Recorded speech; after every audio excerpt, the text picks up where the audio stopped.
chaos erupting in the United Kingdom with riots over immigration, far-right and immigrant protesters clashing in the streets, quite literally. Let's go ahead and put some of the video our team assembled here. This is just some examples of what's been happening. It's hard not to think the UK is on fire. There's anger everywhere. Is it? People are extremely angry. A dangerous level of anger, in your view? Yeah, seething with anger. None of the conditions of what happened last summer have gone away. Violence might not happen, but the absence of riots shouldn't be anybody's test.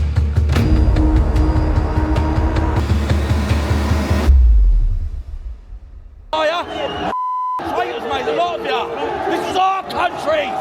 You should be here standing with us. Nobody truly grasped how fast a city can shift until that Thursday afternoon in Tottenham. It started with one moment, one trigger, a single shooting. Police firing on a man they claimed had gang ties. At first, the reaction felt almost delicate, like something that could still be steered away from disaster. His family gathered outside the police station, holding signs with steady hands and voices weighted by grief. It looked for a brief moment like the kind of peaceful protest any major city could quietly absorb. But pressure doesn't stay contained, not when a city has been drying out for months. Tension moves like a spark through tinder, and London was tinder. Within hours, sorrow sharpened into anger, anger rose into shouting, shouting swelled into crowds, and crowds twisted into something far more dangerous. Streets normally filled with buses, tourists, and impatient car horns now pulsed with an entirely different soundtrack. Glass shattering, metal collapsing, sirens wailing as though begging for mercy. By late afternoon, the unrest leapt across East London, striking Hackney first one moment. Officers stood calmly at a cordon. The next, they were crouching behind shields as bottles rained from nowhere, exploding across the pavement. A cheer, a scream, and suddenly the balance tipped. It felt like watching a match kiss a trail of petrol. The ignition was instant. Phones lit up with breaking news alerts. London is burning. At first, people brushed it off. Another sensational headline. But then came the footage, and the footage didn't need commentary. Flames tore through shop fronts near King's Cross. Smoke coiled into the sky in thick black banners. It didn't even look like London anymore. It looked like a warning from the past, a city dragged backwards into its own shadows. Everything truly broke at 6:42 p.m. A protest meant to be symbolic, small, almost ceremonial, gathered outside a migrant processing centre. Tired faces, quiet determination. No chance, no spectacle. Just presence, but the moment police moved to disperse them, something snapped. One bottle flew, then another, and suddenly everything dissolved into panic and fire. Some owner torched a police van, its blue light still flashing pitifully as flames devoured it. Colours dancing through the smoke like a nightmare made real. The crowd surged toward the barricades shouting, "Protect our kids." Officers staggered back, shields shaking against the weight of fury and bodies. Within minutes, the world was watching TikTok, YouTube, Telegram. Dozens of live streams capturing the same swelling chaos. The hashtag Britain Burns erupted online. And while millions argued over what was unfolding, Westminster stayed eerily silent. Behind the curtains of Number 10, aides whispered into phones. Ministers barked orders. The entire government held its breath, praying the storm outside might simply die out on its own. But London did not calm.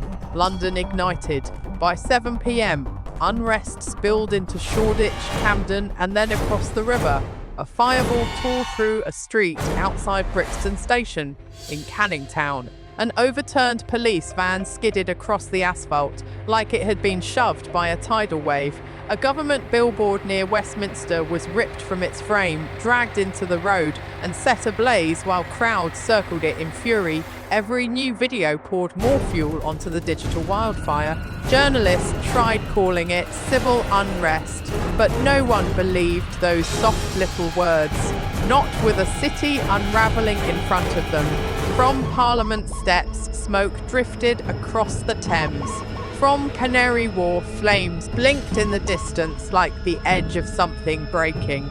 At 8:47 p.m., the government finally spoke. A single sterile paragraph from the Home Office claiming everything was under control and urging calm. The reaction was immediate disbelief. Under control, while half the capital was burning, it was like telling someone holding a flaming match that everything's fine as fire climbs up their arm. Then came the leaks. Screenshots, internal police messages, warnings flooding social media. One line spread like poison, morale collapsing. Units retreating, South Bank lost. A journalist captured a moment that froze millions. A police officer, helmet cracked, visor coated in soot, stared straight into the camera and said, "We're not controlling it anymore."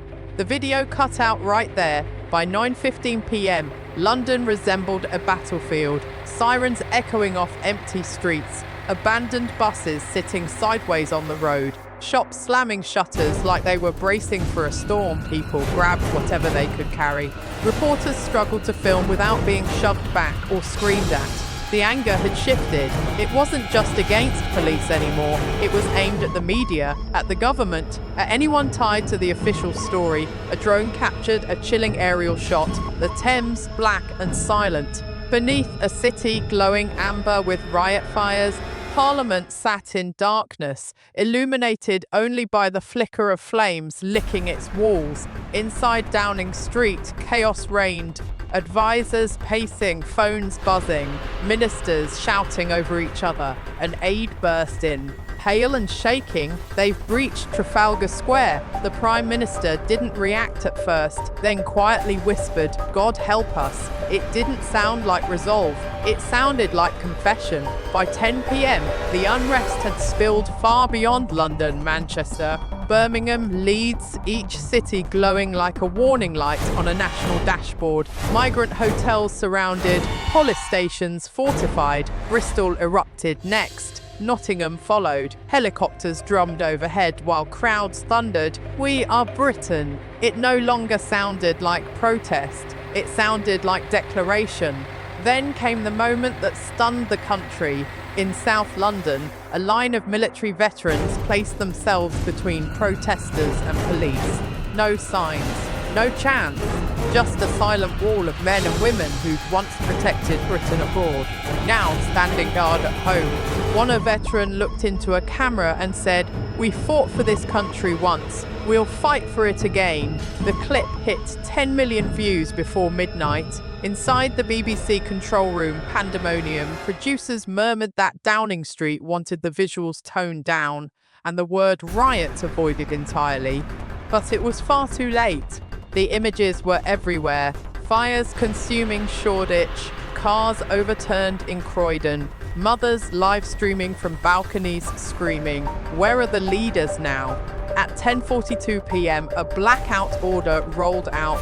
Television networks cut to technical difficulties. Social media throttled key hashtags, but people found a way around it. Mirror uploads, private groups, file shares. The truth leaked through every crack. By dawn, London looked bruised but breathing. Smoke hovered above the river like a reminder. But beneath it, something else moved. A sense that Britain had just watched itself in a brutally honest mirror, unfiltered, unedited, undeniable. A journalist ended her broadcast with a line that echoed across the nation. The system didn't collapse tonight. The people stood up. And when they did, the government blinked. And somewhere in that uneasy silence, a voice called out through the thinning smoke, "Stay awake, Britain. This isn't the end, it's the reckoning."